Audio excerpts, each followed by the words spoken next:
Hey everyone, welcome to a brand new SPSM Chat, SPSM Suicide Prevention Social Media. I'm Rudy Caseres at Rudy Caseres on Twitter. I feel so proud that I remembered to introduce myself. Um, so it goes without saying, COVID-19 coronavirus is the biggest story in the entire world right now. The world as we know it is no more, but we shall persevere. We live to die another day.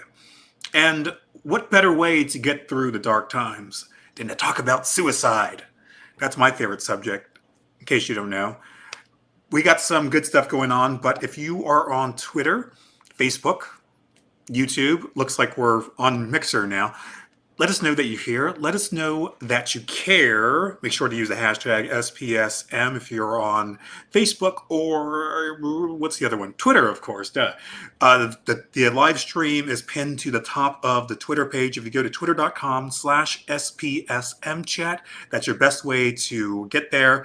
And then if you're on Twitter, make sure to join the Twitter chat as well. If you're on the other platforms, worry not, you still, please, please, please respond in your own way to the questions that we are discussing today. There's 4 of them, but feel free to add your own take. Feel free to riff on your own issues if you've got beefs. I want to hear them. This is the biggest thing that's happened in my lifetime. And so this might go a little longer than an hour. It's not going to go more than 2, okay? I don't have time for that shit. I got to do some work. So without further ado, let's go around our round table. And let's start with Joelle. Hi, my name is Joelle Marie, and sorry, I'm just getting oriented because my dog is being crazy behind me. I was trained as a peer specialist in Massachusetts, and now I live in Los Angeles. And I'm really interested in what's going on right now, especially since, I have immune issues and have issues with getting medical help because it's been traumatic. So we get to talk about that too. Hi. Yes, and hello to the people just joining us on Periscope. Oh, that's a good one. Love the Periscope people. Hey, Salty Meg. Hey, Zach Barron. This is nothing like Passover because we're not canceled. So next would be Danielle. Oh, hi. I'm Danielle. I work in Connecticut as a child and family therapist. I'm finishing up certification as an alcohol and substance abuse counselor, and I love you guys. Well, I love you too. Where's my toilet paper now? Give me a couple of days. I'm still sending it. Okay, Hudson. Hello, everybody. My name is Hudson Harris. I am a behavioral health system designer, and I'm also a survivor of SARS-CoV-1. What we're experiencing right now is SARS-CoV-2, and I'm excited about tonight's topic. Yeah, you had SARS before SARS was cool. So, and last and certainly most, tell the whole world, the whole SPSM chat, what's left of the universe. Who is Martha Babone? Hi, I'm Martha. Right now, I'm about 30 miles south of Boston. I've been in Massachusetts probably about 20 years. I'm a peer specialist and also working in urgent care as an X-ray tech right now. Awesome. And let's just take it to the Twitter chat. Don't worry, Em. We'll be patient. You were rewarded for your patience to making it to the end of SPSM chat. That's when you'll get the piggy update. Okay. Em is awesome. Em braved the wilderness, I guess, to do a special live stream that got banned from Facebook. So you can never see that again. It was a complete clusterfuck. But thank you, Em. I appreciate you for taking a risk on us. So on Twitter, let's see if people are... hey, Hudson, how are you doing? Okay, that's good enough for me. So... we got a few minutes before our first question, but you know what? I know we're gonna go long, so let's just start on it anyway. So, question number 1, and that would be: what effects has the COVID-19 crisis had on your mental health? Take it away, Martha. Wow, it's interesting. part of me wants to say no effect, but that's probably not true. I guess for me, like I don't have the fear and anxiety about getting sick myself, but I see the world I'm used to changing, and the uncertainty. Is this for 2 weeks? Is it for 2 months? Is it forever? And I think for me, this whole idea of there's so much we don't know, and even going to official sources, the information changes so frequently. It's really hard to keep up, and it's so kind of just this whole thing. I like to know what's going on, and I don't always feel like I know what's going on now. Yes, and that's totally fine. I mean, that's a big part of doing these live streams. I don't know. Obviously, no one knows how long this pandemic is going to go on, and most likely it's going to die down a little bit in the summer and then come back and worse than ever in the fall and Christmas. That's why I'm a little iffy about putting up my Christmas lights. I don't know if anyone has seen that trend. It's like, dude, like it's going to be worse in Christmas. Okay. So I don't know what hope you're holding out on, but let's go back to the questions and take it away, the next person. Wow. That's Danielle. Okay. I don't actually feel like this is having like a negative impact on me. Good for you. You know what? Even my parents, when I was on the phone with them, were like, "How the hell are you so calm?" I think lately I have support. Like my friends have been reaching out to me. One of my childhood friends from Brazil reached out to me last night. She moved to Brazil. And like people that I'm friends with who are different parts of the world are reaching out to me. It's keeping me feeling like I'm close to other people. But I've also been an asocial person for a while, and I spend a lot of time alone anyway. So this is kind of not really that hard for me, but I am starting to get really lonely. So I have been terrible at social distancing, and saw my best friend like 3 times today. Oops. But I think I'm doing okay. And I'm just trying to help other people. That's kind of like my main motivation right now. So do you think out of all of us, you'll be the first person to get the coronavirus? Probably. You know, a couple of weeks back when I was sick, back in January, I had all the symptoms, so I might have already had it. Oh, that's quaint.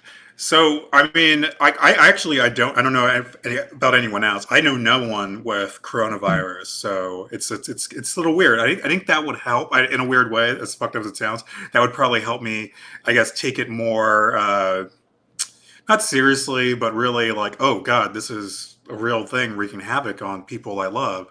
I thought you and Tom Hanks were close. Tom Hanks, Yeah. we only met once, but I feel like it was love at first sight. So let's go on to our next. I guess we got to go back to Hudson. So let's go to Hudson. For me, I would say that it's impacted me in kind of a few different ways, but I think the primary one is that last week I started helping out with the corona response here in San Diego, and so it has been it's been hard not to turn it off, especially those the end of last week when everything was coming almost hourly, and then over the weekend it slowed down a little. So there's kind of a freneticism around trying to make sure that everything is in place, trying to think of all the things, make it happen. Weirdly, personally, like I feel kind of calm about where it's going. I'm more worried about the kids not being in school forever. We don't pay our teachers enough, which I've said before, but I'll just reiterate.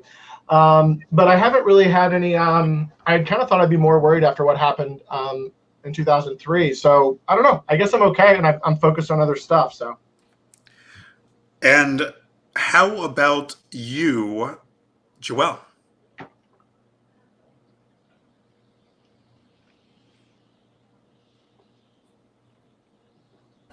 Okay, sorry, I'm trying to do a bunch of stuff like keep the account online. So what effects has the COVID-19 crisis had on your mental health? So I'm gonna sound like an asshole here, and that's fine. There's a bunch of stuff that like I really saw kind of coming, and I've really been trying to be vocal and prepare for it. But also I've had this like real feeling of this is very surreal. So having to kind of push against that and still looking at what's going on and coming to the logical conclusion that I came to, but maybe other people haven't come to a conclusion that I've come to.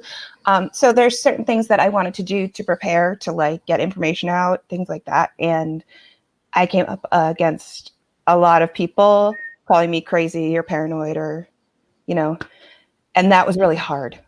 Like I have to say that was incredibly hard because I'm already feeling this surreality kind of thing, but I know that it's important to be prepared for what's coming. Like it's important to get myself ready to be sick, basically. Fill all my medications, like have certain foods in the house, get OTC meds. So there's that. And there's also just this feeling that my parents are on the East Coast. My dad is extremely vulnerable. They're at the point where they're using the mudroom as like an airlock, basically, and everybody has to change their clothes and stick them right in the washer before they go into the main house. So it's been anxious. It's been hard. Okay, so let's take it to Twitter now, and then I'll read some Periscope and Facebook comments. I love the people on Periscope. I don't think I show you enough love, but hello, if you are the one person watching on YouTube or Mixer, I appreciate you as well, just as equally. So, oh, okay, cool. No one's no one's tweeting. So, hey, how are you doing? So let's. If there are any positive benefits, I've seen a huge amount of new social connection, lots of online gatherings. Thank you, Amelia, for using the hashtag Rudy Caseres. Keep that going. Keep living the dream. Salty Meg says in response to question number 1, says, I feel like my life is on hold right now, not able to do my volunteer work. I hear you too. Like I do some volunteer work as well. And now I'm pretty much all in the apartment. So I try to do what I can to kind of like stay productive. I have like 2 part-time jobs, and that's like very hard to stay focused when you just can't go anywhere. So, but I'm doing my best, and I'm also doing these things. I've also done a couple of live streams on the SPSM Chat accounts in the past 2 days. Those had mixed results. Maybe I'll never do that again, or maybe I'll do it tomorrow. But we're just trying to do, the whole SPSM Chat team, we're just trying to do all we can to make sure people who are weary at home just have something to do, have a platform to discuss these issues that they might not be able to share at home, either with their family or even their partner. So if you fit that criteria, welcome. Thank you for being with us. If you feel like this content has any value whatsoever, please share and build our audience. So yes, Plant Babe. Okay. We want was Plant Babe for me. Oh, that. Hey, Mary Angela, how are you doing? I hope you're doing okay. I'm so sad I couldn't see you at AAS. Sad that I couldn't see a lot of people at the American Association of Suicidology conference. That's only going to be a virtual conference in several weeks, but I'll still be participating with that. It's just sad that I can't see you all in person. So just know that you're all on my mind. Did I miss anything else on Facebook or you can just FaceTime me and we'll play guitar. I will take you up on that, Zach Barron. Just you wait. Okay, so anyone else have anything to say before we get on to question number 2? Anyone? Question number 2, how can peer support help people who are currently suicidal due to COVID-19 crisis? Take it away, Martha. I think this is a perfect time to kind of go into your background in peer support as well. All right.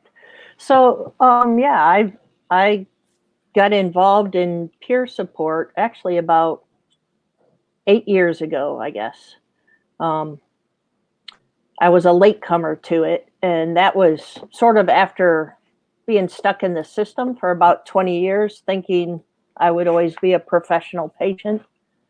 And I've been hospitalized like over 70 times, most often for suicidal thoughts. Been on tons of medications, had all kinds of therapy, and the thing that always stuck with me is something my very first psychiatrist said to me after he knew me about 3 weeks. He said, despite the best efforts of a multidisciplinary team, you have failed to respond to treatment. And I kind of took that to heart, because in my mind, I was failing at pretty much everything right then. And now I failed treatment too. But finding peer support was really different for me, because I felt so alone before that. Like I couldn't talk about my thoughts. I thought I was the only one that had them. And, with peer support, I've gotten it, really involved now. I do a weekly Alternatives to Suicide group where it's okay to talk about anything, and we don't get alarmed. We don't call 911. But when people are able to say, I'm having suicidal thoughts, then you can say, oh, what's going on? Because it probably didn't just come out of the blue. So I think right now this is a little different in that everybody is hearing about COVID-19, and it doesn't discriminate. It's not only those of us with diagnoses that hear about it. Everybody hears about it, and it affects everybody, and it affects everybody differently. So, there's more, in some ways, don't feel so different and so apart from other people. But I think, like in my community, and people that, have had suicidal thoughts or having them now, it's like, how do we sort of put this in perspective along with everything else? Here it's, one more thing. And, a couple weeks ago, all I was seeing over and over again is, this is what you need to do. You need to wash your hands. You need to, isolate yourself. You need to do this. You need to do that. And nobody was really talking about what this all feels like. And, I think as peer specialists, we're particularly equipped to talk about what it feels like, and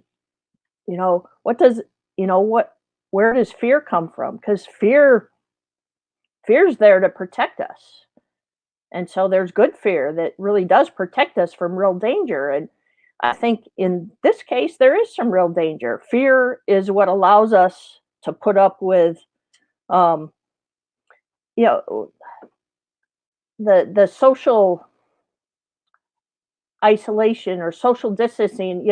I heard from someone else, and I'd use that. I wish they called it physical distancing, because this isn't the time for social distancing. This is the time for us to figure out how to connect, even though we're physically keeping our distance.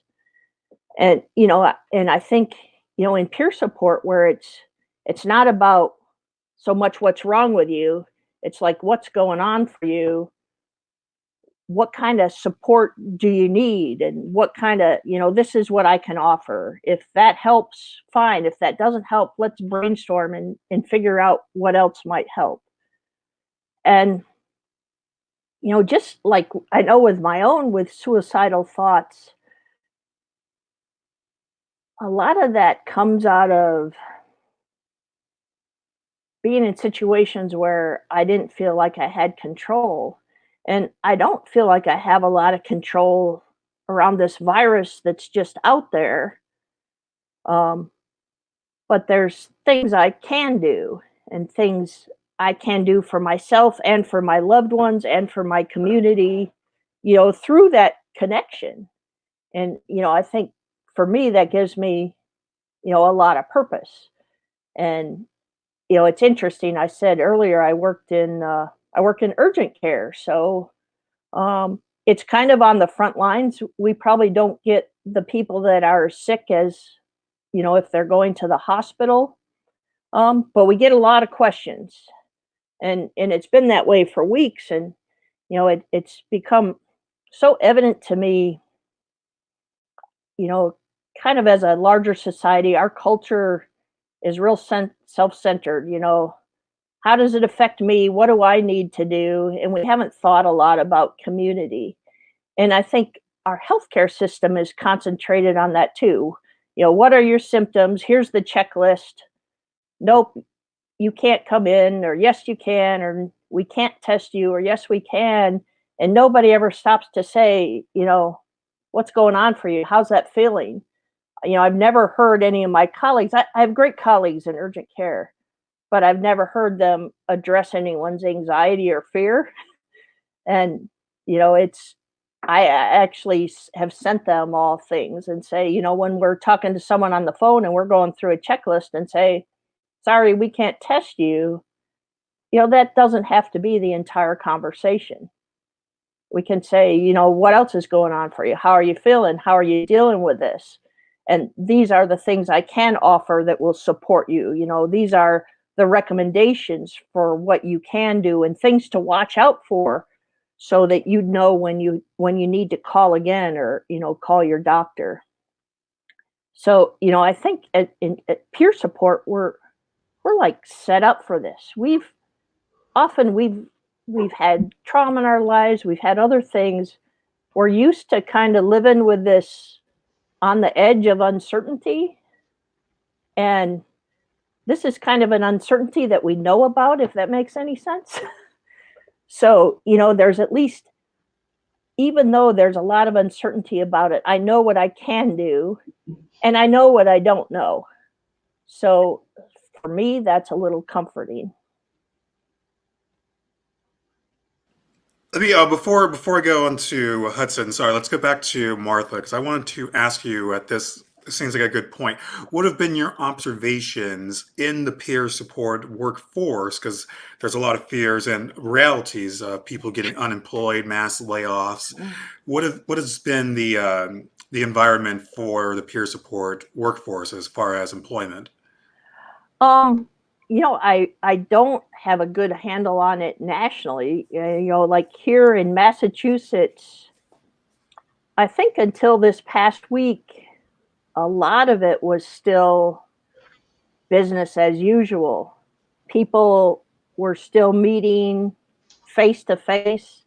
Some groups were still meeting. There was just the caution to kind of keep the group size down. And it wasn't really until last weekend that here in Massachusetts, we kind of stopped all face to face that was considered, I guess, optional. But the community's really rallied to get stuff going online. We've been trying to collect resources, online resources, and there's just so much going on. A lot of organizations are offering webinars on, how to get on Zoom, how to use Zoom for your group, things like that. And I think in general, people are really trying to stay connected. And I haven't heard about a lot of people like completely losing their jobs or out of work yet. And that's where, again, this uncertainty of not knowing, like if this was for 2 weeks, I think we could all say, yeah, for 2 weeks, I'll still get paid. I'll do what I can from home or virtually. But I worry, once we start going further out, if, because we're less productive, maybe if that's going to affect people keeping their income. So thank you, Martha, for that viewpoint. So before I get to Hudson, who is busy arguing with Amelia Leto anyway, I'm having some trouble logging into the Twitter account. So the best way for me to see your tweets is, well, first off, I'll have Joelle give a report because she's on the Twitter account. But if you want to guarantee that I'll be able to see it, just comment on Facebook or Periscope or even YouTube, and that way I can put it on screen and give it some attention. So let's go back to Hudson. What kind of snacks is Hudson eating? my snack bucket. When you have children, you have to have things that, you know, can fit things and they can have a little handle. So it's my little snack bucket. Spicy Chex Mix and Cheddar Stars available on Amazon if they're not sold out to hoarders right now, which they probably are. I'm sure they are. So let's put the question back up screen, catch everyone I up. remember it. No, Oh, okay. Let's not even put any of the questions on. See if you remember them for the group chat. I did know. Let's not get hasty. I just remembered the last one. I think I would echo a lot of what was already said, but I think to me the real key of peer support is it's demonstrating the need of programs like that, because I don't know anybody who's not feeling the lonelies in some respect, or the anxieties, and so I think the role of peer support in mental health care is one of validation, one of support, all of those things. And like, honestly, I can use it. Like, some of you out there listening tonight have helped me through the week. And we need that. And I think that's a really important role in peer support in general, also really highlighted right now. Yeah.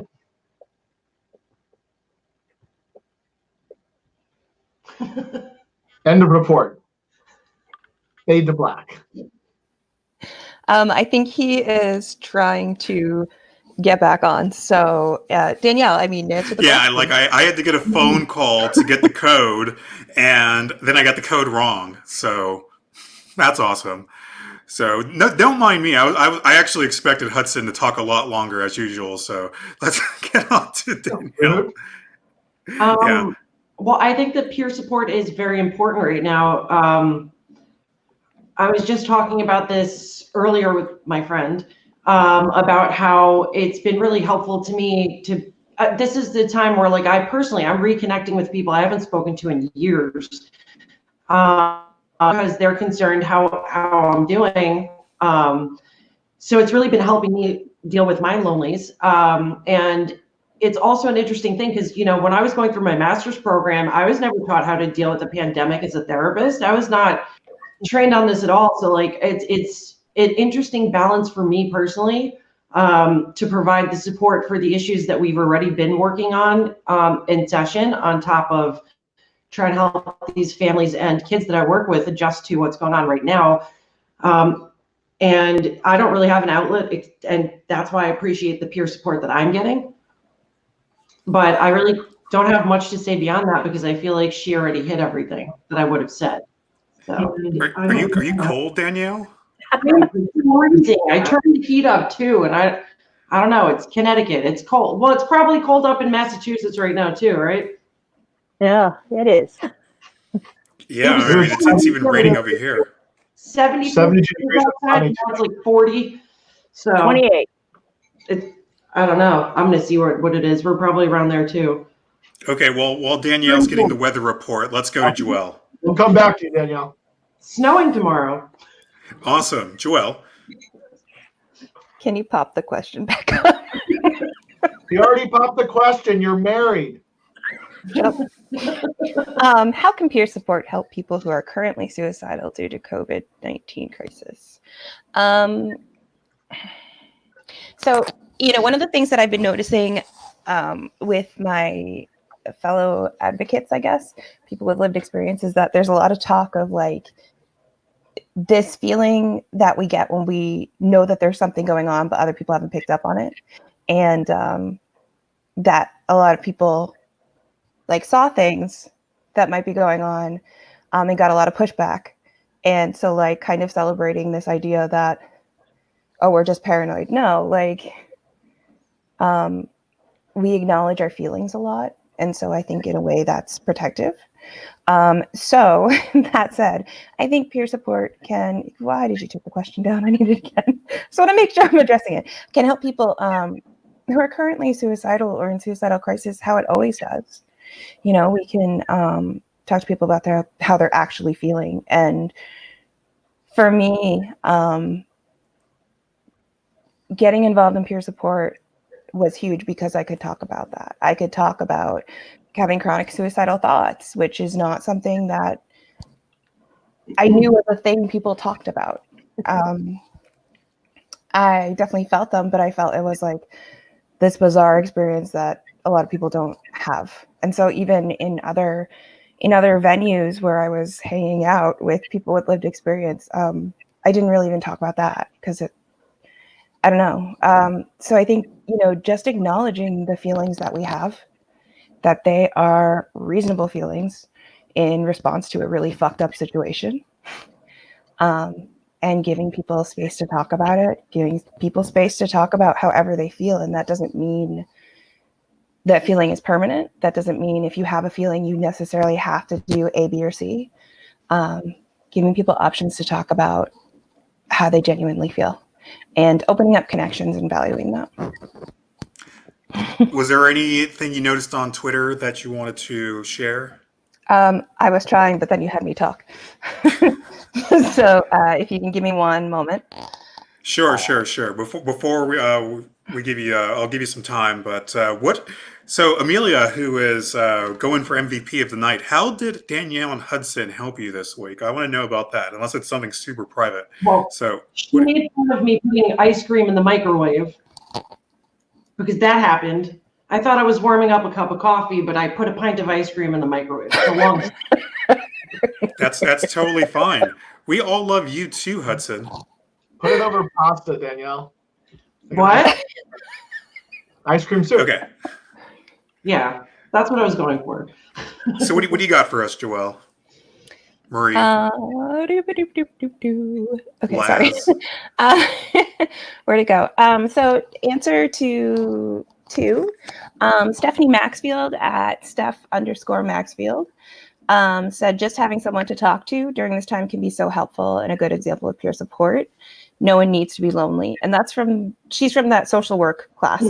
So hashtag yes, SW560. you're still getting credit? Wow. I'm still getting. Maybe they just want to keep connected.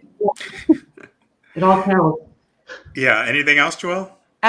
So Gretchen at Gretchy5919900 said, I think it was said that this is physical distancing, not social distancing, staying connected with people and brainstorming for ways to keep busy and getting outside, keep up routines, and reach out when you are feeling down. And that's also from the social work. The social work class. This is very odd. The social distancing work? The social distancing work class. Yes. Anya. Hi, Anya. Anya, I never pronounced her last name right. At Calculating Mind said peer support can help fight loneliness. Just having someone to talk to can have a significant impact. Thank you, Anya. I think I sent you a t-shirt from the Mighty last week, so I hope you got that. So I think that's a good summary for right now. Awesome. Thank you to everyone on Twitter. We're going to do our best to show you some love. And thank you to Salty Meg. Glad we didn't scare you off earlier this week. Thank you to the Legman23. Hopefully you're still with us.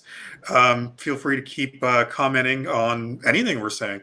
So thank you. Amelia Hudson and I had some good conversations about crisis support training as well. Hey, that sounds like a good topic. I think we should just have Amelia and Hudson on. Just them two, and just have them go for an hour. How's that sound, Hudson? I'm in. Question number 3. How can we best support friends and family who have COVID-19? Oh, wow. So let me think about that. I mean, there's degrees of, well, not degrees. Like, a lot of people can have it and not be terribly sick. So supporting them is making sure that they have space to rest, have fluids, have food as they want it, because it's really good self-care that will help most people get over this that don't go on to get pneumonia. And if that means helping with household things, going to the store for them, taking care of their kids. And now this is a big challenge with the physical distancing, because we shouldn't be around people that we know have it. So how do you take care of someone that needs support and you're not supposed to be close to them? if you've already been close to them before they knew they had it, you've already been exposed. So a lot of people would say, well, I've already been exposed, so I'll keep doing that. To be honest, I've seen some people in families, like I know some people in this area, especially where a person works in healthcare and they've been exposed, but they aren't sick. They've physically sort of sequestered themselves from the rest of the family, and they only meet with their family. They do FaceTime and things like that to protect their family. So, this is unique in that not only does a person that's sick need support, but that person doesn't want to make other people sick. So there's this, kind of this real fine balance. I think encouraging people, I think some people wait too long to get more help. It's like, well, it's just the flu or it's just a cold, it will pass. And that's why, when you have these symptoms, be in touch with your doctor and know, what should I be looking for that this is getting worse and I need to, say, go to the hospital and get evaluated. Because I think a lot of people might wait it out too long at home before they sought help. And one of the things that, just has been seen with this is it progresses to pneumonia. And when it's pneumonia, it's not just good self-care at home. It definitely requires, more intense medical intervention. I think a lot of this is how do we protect people that are at higher risk? Older people. I was actually supposed to be going on vacation tomorrow. I was supposed to be flying out to Arizona, and I was going to meet up with a couple of my sisters and my brother. And a few weeks ago, we were kind of discussing this and would this happen or not? And we're kind of like, we're not concerned that much. It's not a huge gathering. It'd be about 8 of us. And then I said to them, I'm the youngest in my family. And I said, so, I'm about 32, plus or minus 30 years. So what does that make all of you? And, it was kind of sobering for us because as a family, we're all in that higher risk group. And, I don't think we like to admit that. I am fortunate where I live. I actually live with my son and his wife. I have like an in-law apartment in the house. So I have my own space, but they're there if I need them. And, they can go to the store, so I don't have to go to the store, things like that. That's kind of weird for me because then I'm not going to the store, but I'm working in urgent care. But I'll pass on to somebody else. Well, Joelle had a question for you, actually. All right. Oh yeah. So, I think there's always a huge number of people who are like transitioning from provider or just don't have one. So they don't really have a provider to call and check in with. And, if you were to call a place right now and say, I need a doctor, I need a primary care, like they're not going to be receptive to that. So I guess I was going to ask, like, what is your suggestion for people who, don't have a primary care doctor right now to like kind of check in? That is a huge problem. And I'd say in urgent care, a lot of people that come in there either don't have a primary care, they don't know who it is, or they can't get hold of them. That's why they're in urgent care. One is, I think, again, having them get good information. If I'm having these symptoms, like, I have a fever, I have a cough, but otherwise, I'm okay, to be home and self-care. But when that fever doesn't respond to Tylenol or ibuprofen or whatever, where it's really not responding, or the real key is it's hard to breathe, that you're really short of breath. It either hurts to breathe or you feel like you can't get a good breath. They need to call the emergency room and go through the screening and even call 911. And then when they call 911 to, they usually will ask the symptoms, but say, I'm really concerned. And sort of the key, it's kind of funny on this, we find people say things like, I'm suicidal, because if I say, geez, I'm feeling a little down, I'm kind of depressed, then people say, oh, it'll be better tomorrow. But if I say I'm suicidal, you already met, you got people's attention. And I think with this, it's like, I have a fever and a cough and I can't get my breath is the key to get people to pay attention. And to me, it sounds kind of weird to say that. What are the words I have to use to get people to pay attention to me? Like somehow that's a bad thing.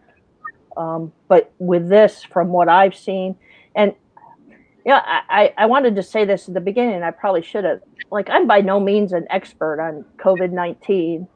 If I'm an expert on anything, it's my own experience, and a lot of people have brought that into question as well.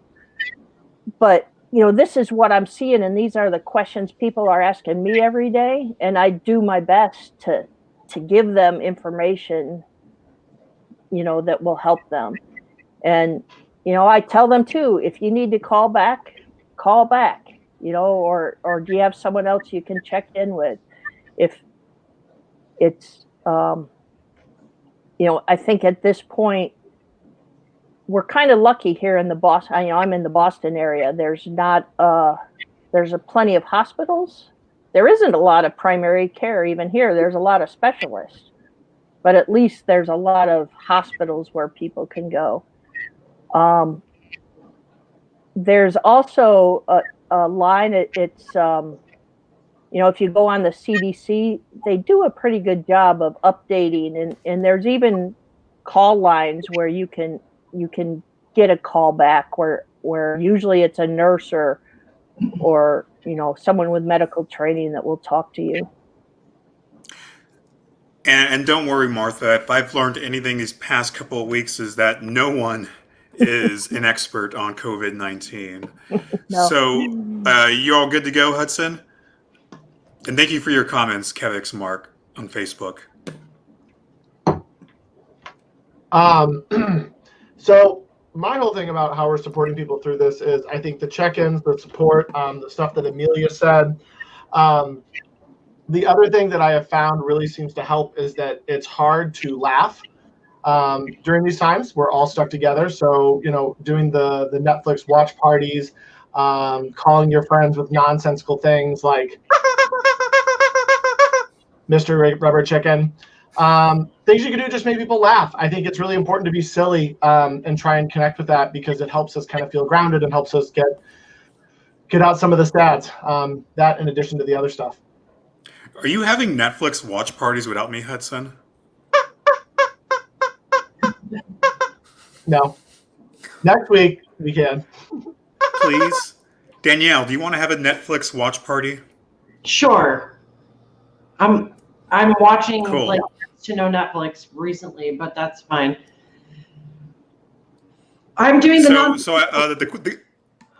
the question is how would you support someone with COVID-19? But I guess the question for you would be, how do you want people to treat you once you get COVID-19? Why am I the identified COVID-19 person? My supervisor made a joke about that because someone in our office may be positive. I don't know. But she made a joke and she's like, out of all the people in the office, I thought it would have been you. And on Monday morning of last week, I got to the office and everyone was like pulling out because apparently our office was shut down. They were like, are you sick? I must have gotten like 15 text messages. And I'm like, why is this me? Why am I this person? Why? Rudy, explain it to me. Because you're probably the one taking the most risks. Yeah, that's true. Pretty defiant. Damn it. Well, let's go back to the original question though. How can you best support friends and family who have COVID-19? Well, I think it would be doing exactly what I've been doing to my friends, for my friends and family who don't have COVID, which is just being present. I have a mother who's very sick, And I've been trying to like arrange drop-offs of supplies, and my sisters and I have been like, getting stuff sent to her and doing all this stuff. And I'm making sure to check in multiple times a day when I can without being annoying, because I don't want to talk to my parents too much. But I've also, someone brought it up in a comment, I've also started making TikToks. I'm trying to make people laugh. And a lot of people asked if I could leave different tips on how to cope with anxiety on the TikTok. So my TikTok account is now like a mix of therapy ideas and also, see, there's a tutorial. I'm still learning how to TikTok, but I'm just trying to like bring some humor to all of this, and just being present from a distance. I can speak English. Does your TikTok bring all the boys to the yard? No, but my milkshakes do. Well, there's a future episode topic too. So My milkshakes? If her TikTok brings all the boys to the yard. No, that's a great topic. yeah, I mean, once the whole COVID-19 has been done to death, then that's when we'll start scraping the bottom of the barrel when we need some levity. So let's take it to Joelle. Good timing. Question. How can we best support friends and family who have COVID-19? I think if it's to the point where they're worried, they're scared. For me, I don't like being told it'll be fine. That's not helpful for me. I think it's really important to figure out what is helpful or supportive for a person in terms of response. And if it's somebody you know really well, you probably know this. If it's not somebody you know really well, you can just say, is it helpful to get information? Is it helpful to have comfort? Is it helpful for me to just listen? And I think that's really important. And again, that's kind of a peer support thing where we're more focused on what does the person need, not what am I used to doing for other people, for this person, or what am I used to inflicting on this person, which I feel like is just really basic. Yes, you can take the question down. Thank you, Chris Marie. But I think, physically, Martha was talking about people who are trying to self-isolate in homes. And, I've honestly been trying to do that for the past week, and that's really hard. We have a very small apartment. It's a 1-bedroom. And so we had set up a mattress in the living room. And that can be really hard too. So, I mean, if you know somebody who's doing that, it's hard because your loved one is right there, but they're not.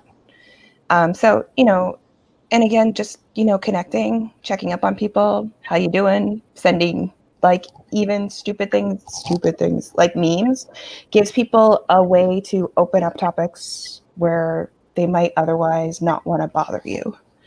So,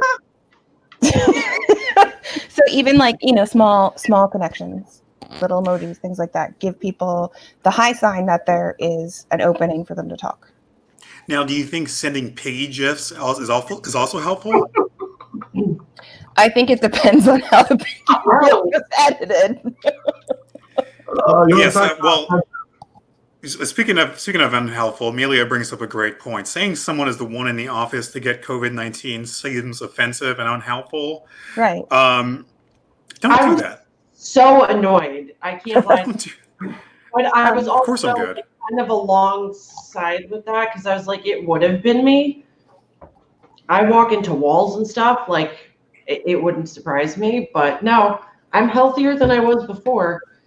Yeah, you don't have to say it to Danielle. She's already fearing it already. So I'm not scared. I'm really not. I do have. Scared.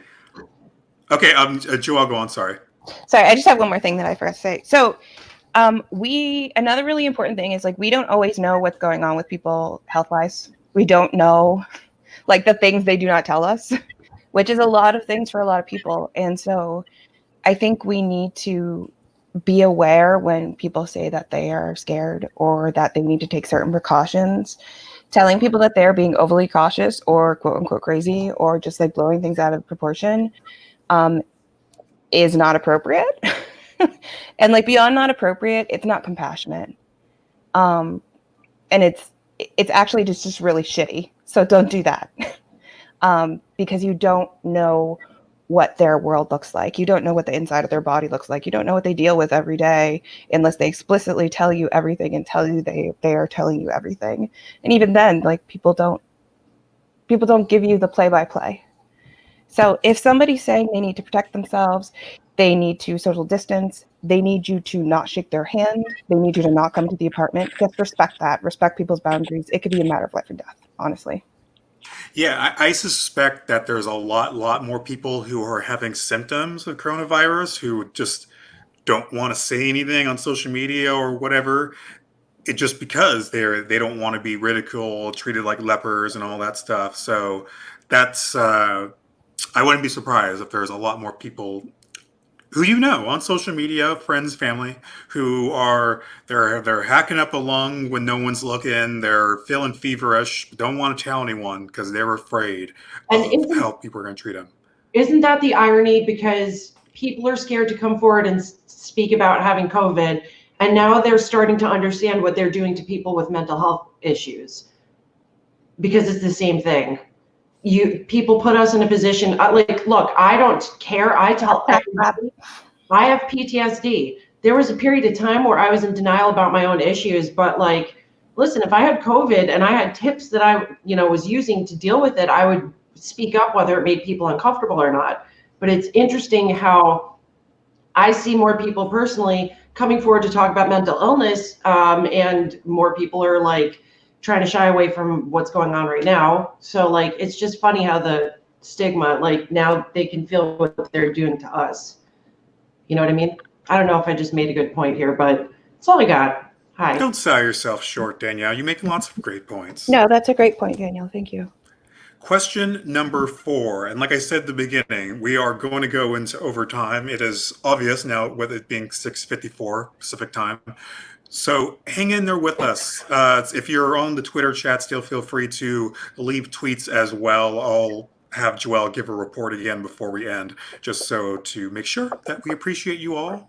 We started on Twitter, so we love you, people who participate in the Twitter chat. I always get nervous on Twitter chats because I think I'm going to be the one who says something like completely wrong, and I'm not going to get as many retweets. Question number 4, what lessons do you think /hope we'll learn after the COVID-19 crisis? Martha. That's great. I mean, I hope we learn a lot. One thing is, I referred to it earlier, this idea that we've become very self-centered and it's all about me. I think it's evident that it's about the community, and I hope people hang on to that. It's about what I can do for my community, what I might do to support my family or my neighbors. It's not just about me. And another big thing,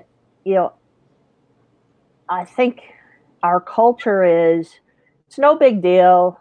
If something happens, if I get sick, I'll go to the doctor, they'll give me a pill and it will fix it. It will be gone. And we do that about a lot of things. We do it about our physical health. We do it in a way about our mental health. And it's like I use the story, like, I'd love to lose 100 pounds.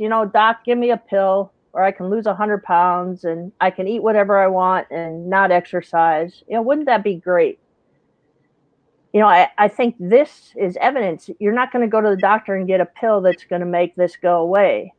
And it involves a collaboration between our medical community and us as individuals and us as a community. And I hope we hang on to that.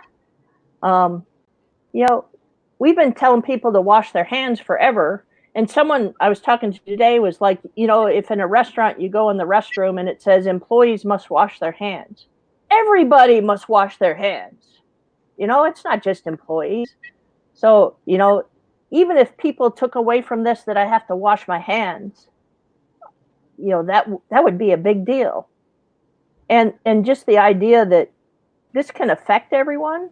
Sure, some people are more prone to get a more serious form of the disease, but this is going across all demographics, age, ethnicity, whatever. And so this idea that I don't have to worry about it because it's not about me, again, brings us back to community. We don't survive in this world by ourselves. We need community. That's it. Well, thank you. Before we get to Hudson, Krista makes a great point. Hey, Krista Marie says, "Hi, we could have been this accessible the whole freaking time." I know Joelle Marie is going to have something to say about that once we get to her. But let's go to Hudson. There's a pig on the screen. Hi, everybody. Get that out of here. That's offensive. Kind of is. Hi, Rudy. All right, no more. I want to see the actual pig. He's right There we here. Hi, Joelle. Oh my God. Yes, I love you. Piggy update. We are day 6 in quarantine. Hamlet has a very beautiful smile. He's gone to the dog park a couple times and turns out he does just fine with big dogs. And I've started making sure that he is out front at all times because there are people now walking on their social distancing walk who come by to see him every 10 or 15 minutes. And so a bunch of the parents are also bringing their kids by. So he's having a wonderful time, and he's very excited to be here tonight for the Piggy update. Thank you, everybody. Would you be surprised if Hamlet had like the cure to coronavirus in his gland somewhere? No. Okay. Do you have anything to say? I know you got to put the kids away. Do you have anything else you want to say? I mean, I guess, as I was walking through, taking my kids on a walk today, it really struck me that the last time I saw things this combobulated and this weird was after 9/11. And I still remember for almost a year afterwards, I lived in DC at the time, just how nice everybody was. Like, people went out of their way to be kind and to be nice, and it didn't last forever. But there's still some of it. I hope that one of the things we take out of this, outside of basic hygiene, like washing your hands, would be like to be kind. I love the stories you're seeing online trending about people helping their neighbors and putting out things for people to take. Those are the things that bring us together. These types of global crises are infrequent, and when they do happen, it inevitably changes some of the fabric of our society. So I hope we take the good stuff and we eat less bacon, have more pig. Well, thank you so much, Hudson. I'm so glad you're able to join us. I know you're like juggling like 10 million different things. So I just wanted to see your face, if anything, just to know that you're okay. So I'm glad that you're hanging in there, Hudson. Rudy, I think Hamlet's trying to talk to you. Oh, okay. So we'll have that Netflix party soon. So I'll let you go if you need to go, Hudson. But let's go back to who are we on? Danielle, question number 4.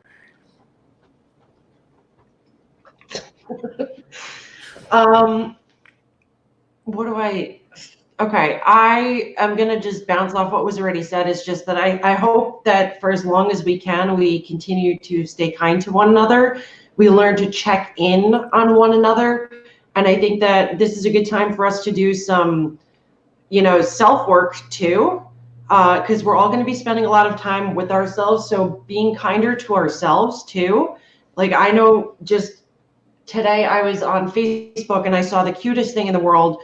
In one of my friends' apartment complexes, I guess the kids drew little pictures and posted them to the doors of all their neighbors saying, like, stay safe, wash your hands, all that stuff. So it's just being kind, reaching out, active listening when you get a chance, being present. Like, I've reached out to a couple of people that I don't really talk to anymore, just to let them know, like, just because we're not in each other's lives, it doesn't mean I don't still care. So just continuing to care. I think that's all I got. Yes, I predict a package delivery of toilet paper. I'm going to go against Connecticut state orders of lockdown and send you guys what I can on Wednesday. Will the toilet paper have coronavirus on it, though? That's the I'm going to question. make sure to cough all over it just for you, Rudy. But I'm also not sick, so no coronavirus for you or Joelle, I promise. Oh, that's so sweet. Oh, how Joelle. pretty she is. I mean, I can't handle it. Look at her face. You did good, Rudy. Thank you. What lessons do I hope we'll learn? Like Krista Marie said, everything could be accessible. And what's pissing me off right now, honestly, is that it costs so much on the individual level to do things like captioning. Like, just so everybody knows, we're still struggling to get live captioning with SPSM, because to do it and do it effectively, not have craptions, it costs money. And that's so frustrating. And it's like, you know, a bunch of us are trying to make things accessible. We also have other burdens that we're trying to deal with. And then we're trying to come up with money or some way to get live captioning. It shouldn't be expensive. It shouldn't be difficult. It should be something that is accessible for everyone. And it's not. But, you know, one of the things that a lot of people in the disability community are saying is that we could have all gone online. I didn't have to show up. Like, I didn't have to miss out. I didn't have to lose that opportunity. I didn't have to be excluded. Look how quickly shit went online when suddenly everybody needed it. It was suddenly prioritized. So we can't lose that. I also have to say, you know, my personal experience in the health system, not even the mental health system, just the physical health system, has been really terrible in general in my life. You know, I've been really invalidated. I've been ignored. Like, I have long-lasting effects from simply not being listened to. And that's going into how I'm dealing with this whole illness, like with assessing myself for COVID-19, assessing myself for the coronavirus, things like that. I have all this doubt that is from people constantly invalidating me. And I'm not the only one who feels like that. That is a frequent feeling for a lot of people. So what are we risking when we invalidate people, when we do not actually listen to what they're saying and we do not give them proper assessments? We're risking lives. So we need to fucking stop doing that.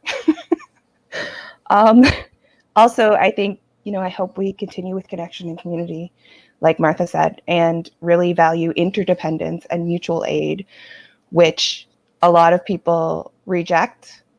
And it's fucking stupid to reject it. I'm sorry, but it's a matter of pride, apparently, to not invest in mutual aid, to not be interdependent. And that's absurd. You are not less of a person because you invest in mutual aid, because you are interdependent with other people. You are more of a person, and you extend your connections and you make us all stronger.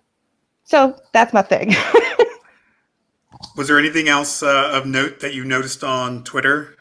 If you need a minute, I can go back to you. I need a minute. Okay, let's put the camera on me, because I actually have a response. So, well, lessons, yes. I came up with the question, so I would know. So here's the thing: is you see a lot of things being canceled, conferences, events, sports, you name it, schools, graduations, probably the Olympics, and there's a lot of talk about, you know, people are saying like, oh man, like hopefully things can get better in the summer. We can still have the Olympics and blah, blah, blah. And here I am thinking like, there's not going to be, it's not going to be an Olympics 2024. There's not going to be an AAS conference in Orlando, Florida next year. I think this is going to have a lasting, permanent effect on a lot of things, such as travel, I think being the biggest one, live events being another huge one. I don't think we are ever going to go back to how we were before. I will be lucky if we can survive without like millions of people dying. So not to be a Debbie Downer, but I usually am not a Debbie Downer. I'm usually very optimistic, but I think in this one thing, and I don't think it's necessarily a bad thing in the long run.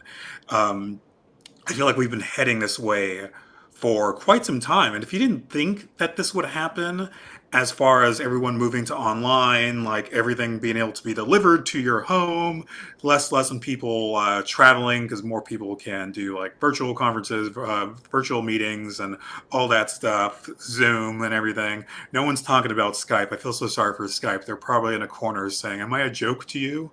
But in all seriousness, I don't necessarily think it's a bad thing that everyone's online. I know there's all these things about social media being the devil and everything, horrible for your mental health. But that's where we're headed. and we might as well make the best of it. And I think a lot of people are. I think for a lot of people who are already living most of their lives online, who weren't traveling and everything, it's got to be somewhat validating that the way that they've been living their lives is not a bad thing. That is becoming more and more clear that that is what everyone is going to have to do. And I can't say it enough. It's going to be different. It's going to be hard, but that is my prediction, that there's going to be less and less people who are doing quote unquote stuff in real life, and that it's going to be more socially acceptable to just do as much as possible online. Do And you we were already headed there. It's just been accelerated. So I'm interested, not terrified. I'm terrified for the lives that are going to be lost, but in the long run, in the next decade or so, I'm very much interested to see how this all plays out and how people adapt to it. So we'll see. I mean, I feel like we, SPSM Chat, we're ahead of the curve. We've been live streaming. It's funny, like people like were thinking that live streaming was dead, it was a fad, and like blah blah blah. And lo and behold, all of a sudden now everyone's indoors, can't go out and everything. Numbers on Twitch are going up, numbers on Mixer are going up, on YouTube, Facebook Live. I'm glad that we've been ahead of the curve you know and that that we're doing this thing. And I guess in a twisted way, we get to reap the benefits because more and more people actually believe in the power of live streaming, which I've always said. That's my thesis for this whole show, is that live streaming has great benefits. It can really make a big difference in people's lives, for good difference. So I'm glad that we're doing what we're doing. We are helping people. I still don't want to go as far as saying we're saving lives, although people have told me that. Whatever, that's their help. prerogative.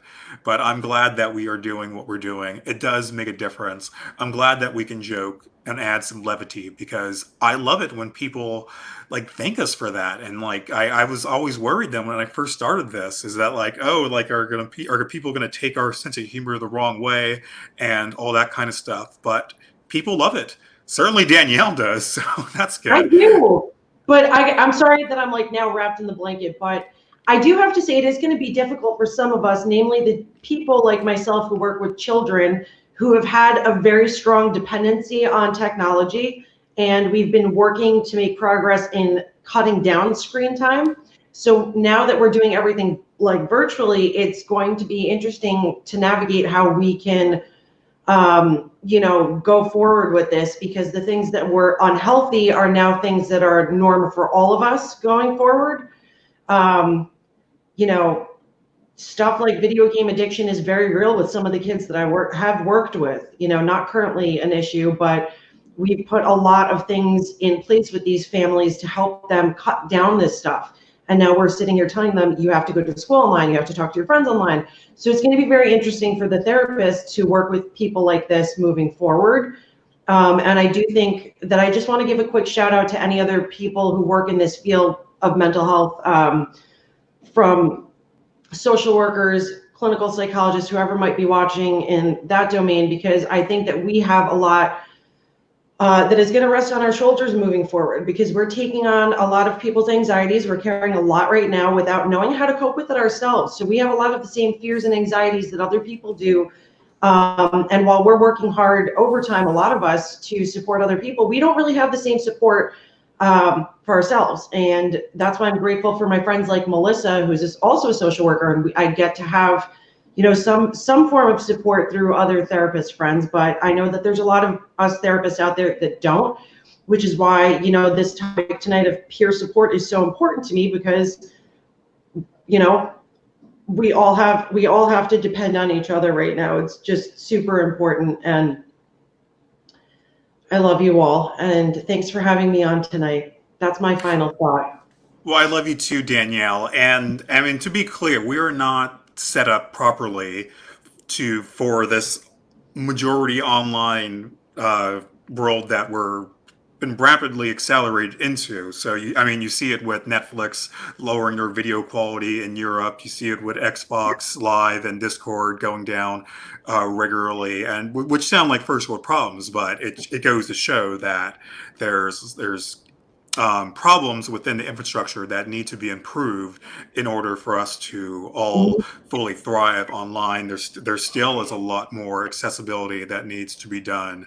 So, but it's a problem that we need to solve. And I feel like I was talking to Joelle that a lot of people in technology who maybe just starting out or going to college, who maybe like we're thinking about creating some other product or whatever, some app, who all of a sudden may feel a calling to solve a lot of these problems.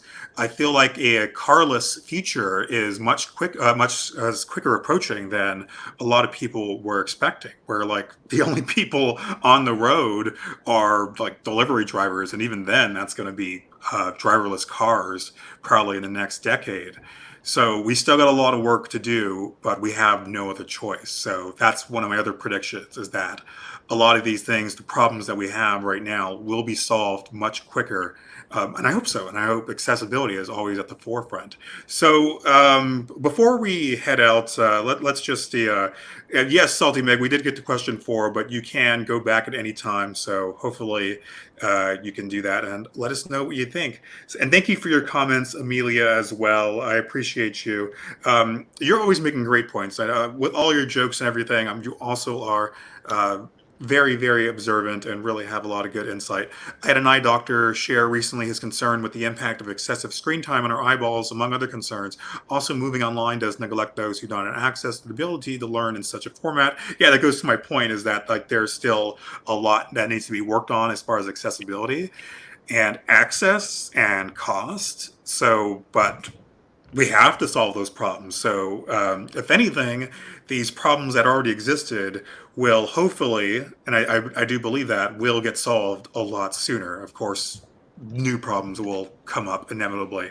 So, and yeah, the eyeballs thing, like I figure that will something that will also be worked on. The whole like was it the blue light filter and everything? Like I don't really believe that being the solution to the problem. Is just turning all the screens orange, but yeah, I think in the okay. So I know I'm really getting in the weeds here, but I think in the future to solve that problem is, hold on, Danielle. I think something that will get into where a lot more stuff will be alternate reality or used by voice. You're not like this like 90% of the day. The internet will live around you. Sorry, I'm totally like getting in the weeds. Sorry, did you have something to say, Danielle? Yeah, I have to make a phone call related to work, so I have to go. That was all. Okay.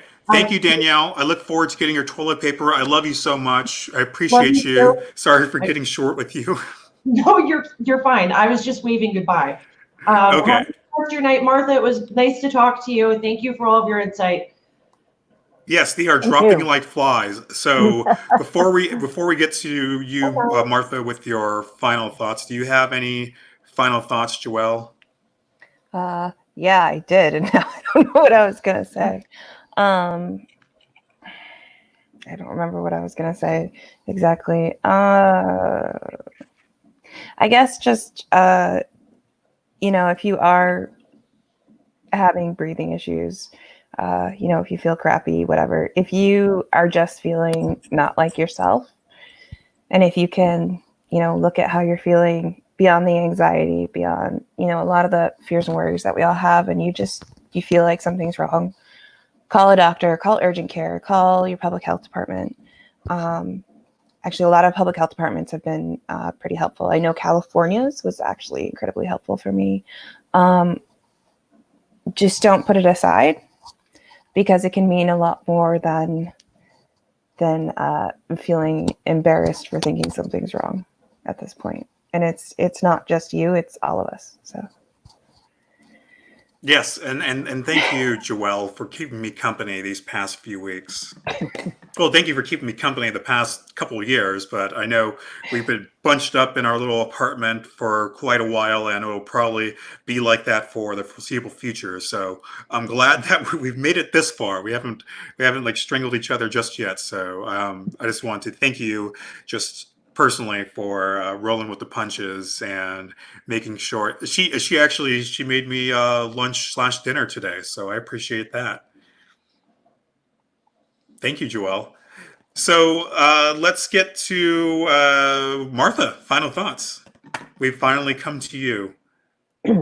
Well, just one thing, I just thank you for inviting me tonight. This is a new experience for me. I have never I've never really gone on Twitter and never done Facebook Live. So, and it's something I'm immersed in every day, both peer support and now COVID-19. So, stay well and stay connected. Yes, you can add this to your LinkedIn. And just to be clear, like I know I put your Twitter handle on there, but you're not going to find anything with on Twitter. So I just had to have like something in there. But so don't feel disappointed if you go to @Martha Babone on Twitter and don't find anything.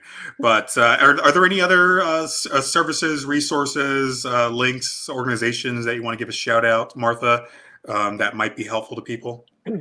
Well, I think as far as like online peer support, I would start looking where you've always gone for in-person peer support. I mean, I know like here in Massachusetts, Western Mass Recovery Learning Community, has several support groups, online every day for all different topics, and also, the warm lines. Go into the warm lines. If you're alone and you can't get hold of anyone to talk to, call a warm line. We got to stay connected. And, yeah, and I believe we'll be trying to collect more information, and it's hard to really have all the information, but we'll try to keep something going and get it out there to people. And I'll work with anyone who wants to contribute to that. Thank you, Martha. And I believe you can go to warmlines.org to find one in your area. So it's in the post description. So that's the best way to find it. And there's other resources as well to reach out to people, including crisis text line if talking on the phone isn't up to you. Thank you so much, Rihanna. I appreciate you. I appreciate your support. Thank you for support group gracefortwobrothers.com. We don't have a call center, but we are doing our best to keep up. And I appreciate you. I know you're in a pretty rural area, Rihanna, so I'm glad that you're doing what you do. And I'm glad that we were able to meet in person and hang out for a while. I don't know when the next time that'll be, but just know that I'm thinking about you and I'm hoping for the best, and feel free to reach out anytime. Yes, and the link below, cdc.gov/coronavirus, that is your key source for information.